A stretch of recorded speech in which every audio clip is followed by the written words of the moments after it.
A lot of curiosity as how Manchester United would respond to Tuesday's Champions League ouster at the hands of Real Madrid when they hosted Chelsea on Sunday in FA Cup play. First 45, Warren, they got everything right. Second half, they checked out. Yeah, I don't know whether it's a fact of the emotion of Tuesday night. They looked tired, they looked leggy in the second half. First 45 minutes was great. Hernandez, Wayne Rooney, all looking positive. And then Rafa Benitez, a couple of substitutions, and really changed the face of the game. We'll call it a delayed hangover. How about that? I mean, the second half, they just weren't the same team. I think Hazard's inclusion was absolutely spectacular. This is not just the goal, but his play in general. There's not a lot of guys can pull that off, pull a rabbit out of the hat like that in a game of this magnitude.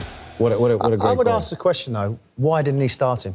Yeah. It's a big game. You know, John Terry was on the bench, Torres was on it, and Hazard as well. You know, I think from that point of view, you do have to say, well, play your best players, pay your big players, but got a second opportunity, and now Chelsea being at home, in my opinion, would be favourites. I flipped that on you, though. I think, even though he didn't start the game, I'll give Rafa Benitez a lot of credit for having the right combination of players on the field at the end of the game, because they look spectacular. If they continue to play like that, that's a team. Rafa really got things right. The double sub in the 52nd minute, right, bringing on Hazard, changed everything. Let's spin this over to Manchester United right now. Two disheartening results in a short time at home.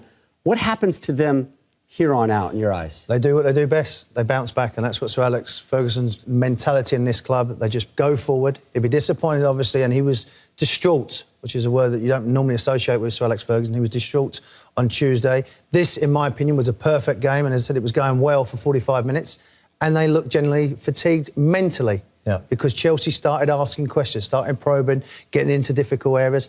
But United do what they do best. They grind out results and get. You wouldn't write them off, but in my opinion, as I said, Chelsea are favourites. This 2 weeks ago, I mean, Barcelona having the same kind of week. I mean, just massive games and a lot of that can give your ego a hit a little bit. But I think you're right. I think Manchester United will figure this out. They'll get back on track. I still think Chelsea wins this, though. I think as far as the FA Cup's concerned, they have too good of a history, especially lately. Always with champions, when they get a bang on the nose, they bounce back. And this is another test, and that's what he'll be saying to his players. This is a test. Have we got the character? Are you strong enough to play for Manchester United? Is this where I should back up? And I think for Chelsea's point of view. So you're not going to punch him? That's two bangs on the nose in a brief time for Manchester United. The replay goes to Stamford Bridge, the winner to take on Manchester City in the semis of the FA Cup with Budweiser.